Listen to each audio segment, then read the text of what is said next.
Binaba ko na yung mga halaman dito para hindi sila masyadong maapektuhan ng malakas na hangin just in case na talagang lumakas at tumama dito sa amin. Ang ganda na sana oh. Konting ayos-ayos na lang. Okay na sana yung halaman ko dito. Mga kapamilya, ang situation dito sa aming bahay, preparation para sa darating na super typhoon. So later na lang kapamilya, ba't dito yung sa harap ng aking door dito sa kitchen.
Ang situation dito sa aming bahay, preparation para sa darating na super typhoon. So yung mga bougainvillea ko sa harap, dyan sa front, ay pinasok ko dito. So ilang piraso lang naman yan kasi sabi ni nanay ipasok ko daw dito para madali raw kasing masira yung bougainvillea. So ilang piraso lang naman yan kaya pinasok ko na.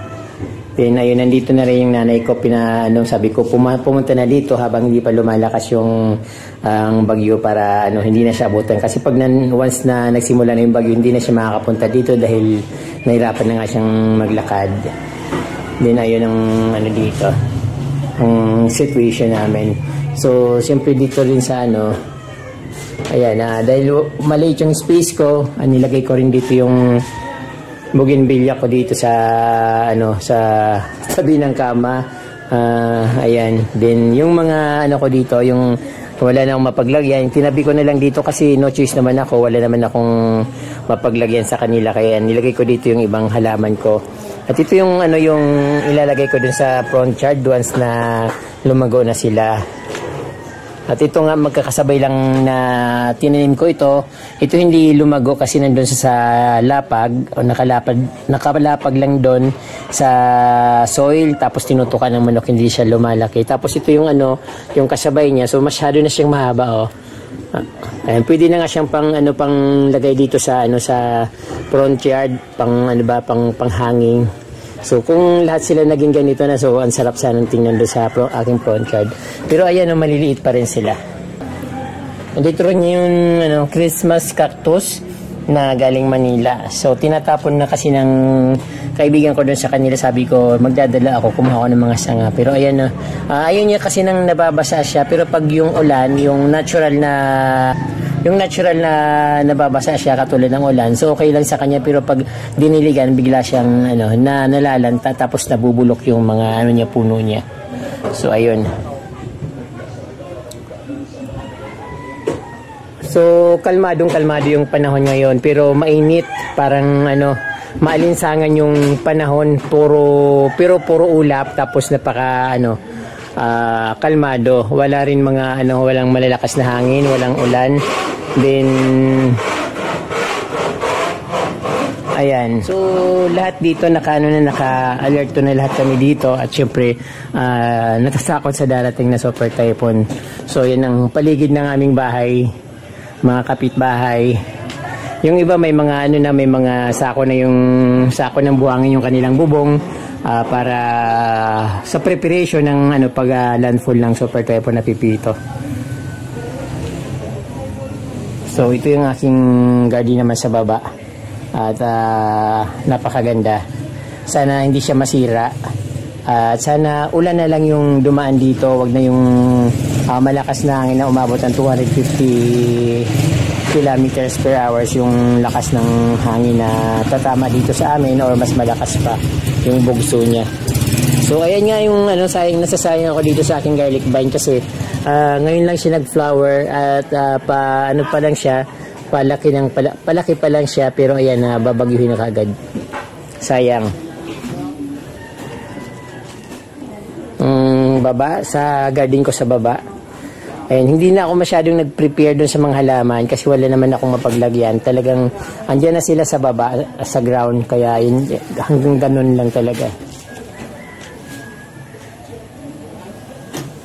Dito naman ito kaprundi sa likod ng bahay, binaba ko na yung mga halaman dito para hindi sila masyadong maapektuhan ng malakas na hangin, just in case na talagang lumakas at tumama dito sa amin. So binaba ko na yung mga nasa paso para hindi sila mahulog. Kung mahulog man sila or kung matumba man sila, at least nasa lapag na sila. Din ayun, as usual, kalmadong-kalmado yung panahon ngayon dito. At parang walang darating na sakuna na mangyayari. So ayun ang mga aking halaman dito. Napakaganda ng kanilang mga pagkatubo ngayon at very blooming sila. Hope na hindi sila maapektuhan ng malakas na bagyo. Ayan, pinagdarasal ko na kay God na sana ulan na lang, Lord, ang ibagsak mo dito sa amin. Okay lang bumahawag lang yung hangin kasi mas mapinsala yung hangin kaysa sa tubig. Kasi yung hangin pwedeng sirain yung buong kabahayan dito, mga bubong namin pwedeng masira. Pag tubig, pwede naman siyang humupa kagad at bumaba. So, ayun. So, ayan nga ang kapitbahay namin, puro ang dami ng mga sako-sakong buhangin sa bubong para hindi madala ng hangin yung kanilang bubong, just in case na maglandfall na yung bagyo. So, ayun yung kapatid ko. Kaninang madaling araw pa sila nagpe-prepare dito sa may mga sako-sako na rin na buhangin sa kanilang bubong. Din ito naman yung pinangangabahan ko na mapuputol or matumba yung saging na ito, at syempre pag natumba siya dito sa sa aking African talisay dito. Ayan, so delikado siya matumba pag natumbahan. Hope na hindi naman siya matumba.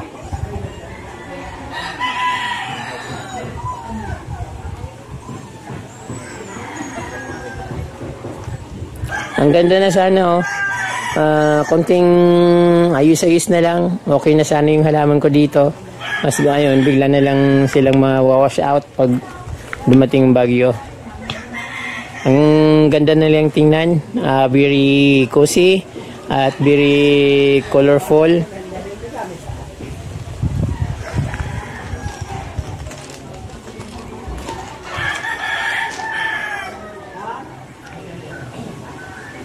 So dito naman yung mga halaman ko, binaba ko na rin yung iba. Yung nakalagay dyan yung parang bagong tanim ko lang na Enjoy Putus. Din yung mga ayan, yung yung philodendron na dalawang nasa paso, ipinasok ko. Din ito nandito. So siguro ibaba ko rin ito. Ayun. Pero mabigat itong isa na to. So ayan, binaba ko na lang isang paso na philodendron. Din ayan, parating na yung malakas na ulan kapromdi. At ayan, sobrang lakas na ng ulan. Sobrang dilim na. Ayan, nagsisimula ng umulan. At syempre, ayan, very exciting pa rin ako dito palagay sa aking garden. Sayang namumulaklak ng aking mga halaman.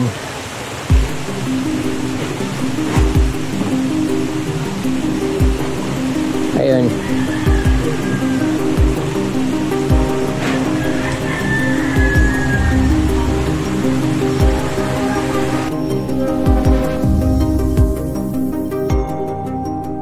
Salamat na lang hindi namin naramdaman yung signal number 5 na hangin, yung ulan lang talaga. So, bali kasi dumaan yung bagyo sa sa dagat, pero kasama sa yung lugar namin, kasama sa dadaanan niya, yung radius niya ba, napakalawa, kaya affected masyado kami dito. So, ayan yung binaba ko na halaman, wala naman nangyari. At yung pa rin, ang malakas pa ang ulan. So, ayan, biglang lumakas yung ulan. Kanina nawala na yung ulan. So, siyempre nagkalat yung mga dahon-dahon na galing sa taas ng kahoy, nagliliparan at syempre napakarumi dito. Pero madali lang yan, mawawalisin ko lang. At ayun nga, yung saging na in-expected ko na matutumba, hindi siya natumba. So kung nagkataon yung African Talisa yung matutumba niya at madudurog, so magagawan ko pa siya ng paraan. Tutukuran ko siya kasi malapit na siya magbunga oh. Ang taas na, parang yung talbos niya parang ano na, lumiliit na, ibig sabihin malapit na lumabas yung puso niya. Kaya ayun, so hindi ko pa makikita yung mga halaman dun sa medyo malayo-layo kasi biglang lumakas yung ulan. Kanina wala na yan, kaya sabi ko lalabas na, titingnan ko yung halaman ko. So later na lang kaprom, di ba't dito yung sa harap ng aking door dito sa kitchen, ayan, nakikita nyo naman parang wala lang nangyari. Ang ano lang, sinyalis ng binagyo dahil yung ano, maraming dahon nagkalat dito sa aking garden, yung mga dahon, yung mga putol-putol na sanga, andyan sila. So ayun, pahupain ko muna yung ulan bago ako lumabas.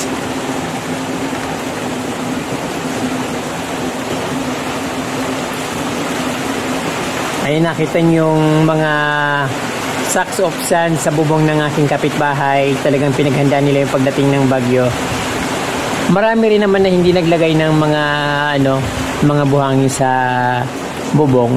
Siyempre kasi siguro ang hirap talaga maglagay ng buhangin. Katulad dito sa akin, wala akong dadaanan para mag-akyat sa bubong kasi sila madaling akyatin kasi mababa lang. Dito sa akin hindi ko ma-reach yung bubong ko. Ayun, medyo humupa na yung ulan. Titingnan ko na yung mga halaman ko kung anong nangyari. So dito, ayun, parang ano kayang nangyari dito, pang gulo-gulo. Ito ay yung mga dahon niya parang na siguro bawasan ko, tanggalin ko yung mga dahon nito kasi parang natutumba siya oh. Katulad nito parang wala naman nahulog yan pero parang napuruhan ng hangin. Yun yung aking Milaloni at rainforest. Natumba yung aking rainforest. Gusto ko na itong ilagay sa medyo magandang lalagyan para makabawi siya. Sobrang sayang kasi napabayaan ko na siya, wala akong malagyan sa kanya. Then ayun yung aking mga anthurium. Parang lamog-lamog siya. Parang parang slight lang naman kapurumdi yung nangyari. May mga nabaling dahon ng sanga ng mangga. Ayan, may mga mangga na nabali. Dahon ay sanga ng nara. Dito hindi pa nakakarating, dito hindi ko matanaw ito. So may nabali din na dito, sanga ng mangga. Later ko na lang siya tanggalin kasi maulan pa. Pero parang wala naman na-damage sa mga halaman ko. Natural lang naman ito sa mga halaman na medyo nahalukay yung hangin. Nahalukay yung mga dahon kasi malakas yung hangin. At ayan, parang normal lang sila sa ganyan. Parang umulan lang ng malakas. Din dito. Ayun, may natumbang halaman. So maulan pa rin. Natumba yung halaman ko dito na dinner plate. So madali lang naman ito, dinner plate. Ayun, dito naman parang nagkalasog-lasog yung aking yellow bell pero parang okay lang siya, lang siya ng hangin. Tapos yung aking garlic vine, so hindi naman siya masyadong nalamog. Andiyan pa rin nga yung mga bulaklak niya. Hope na hindi siya mamatay, pero ito parang nalalanta. So yung bulaklak niya andyan pa, hindi masyadong ng hangin, hindi masyadong naapektuhan ng hangin. Din aking mga bromeliads dito intact pa naman, wala naman na lumipad. So ayan, marumi lang dito kasi dami-daming hangin na nagkakalat, ay mga dahon na nagkakalat. So ayan, intact pa naman yung mga halaman ko dito. Yung Coleus, ayun, natumba. Then dito sa likod wala naman nangyari. So ayan, so far ang aking halaman. At isa lang yung tumikwas. Ito yung aking dating sabi ko sa inyo natumba at inano ko ng nilagyan ko na ng kahoy. So siguro ayan na tumba. Madali lang naman ibalik siya. Then naano lang yata ng yan, bigat. Kaya nagkaganyan. I-try kong ibalik.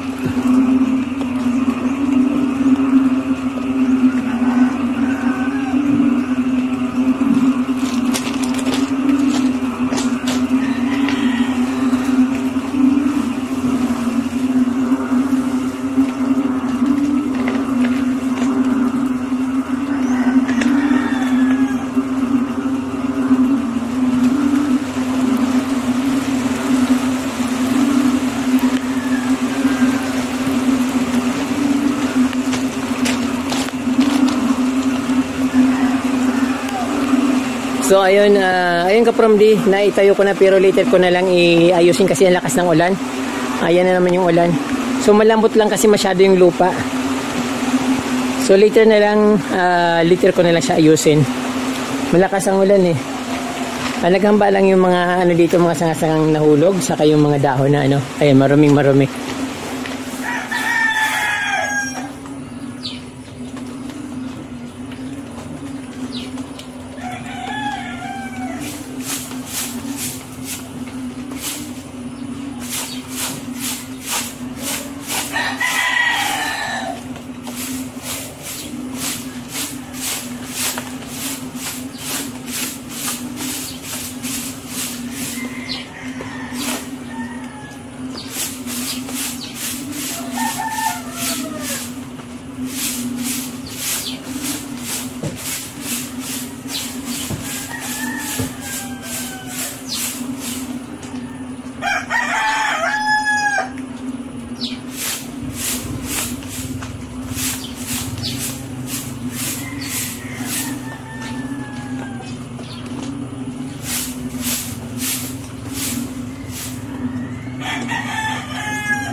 Ayun mga kaprom, di nabuwal pala yung aking likwala dito. Kaya pala sabi ko bakit ang kapal-kapal na ng mga dahon na naka-front dito sa bahay. Yung pala, parang natumba siya.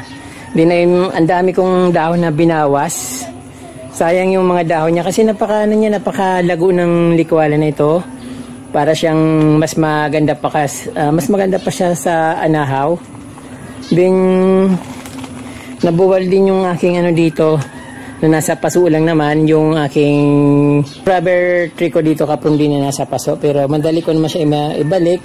Malambot kasi yung lupa na nilagay ko dyan, kaya yan na itutuso ko lang din ulit. Ang nasasayang ako dito sa likwala, so kailangan malagyan ko siya ng sa puno, para hindi siya pangpatibay, para hindi na siya mabuwal.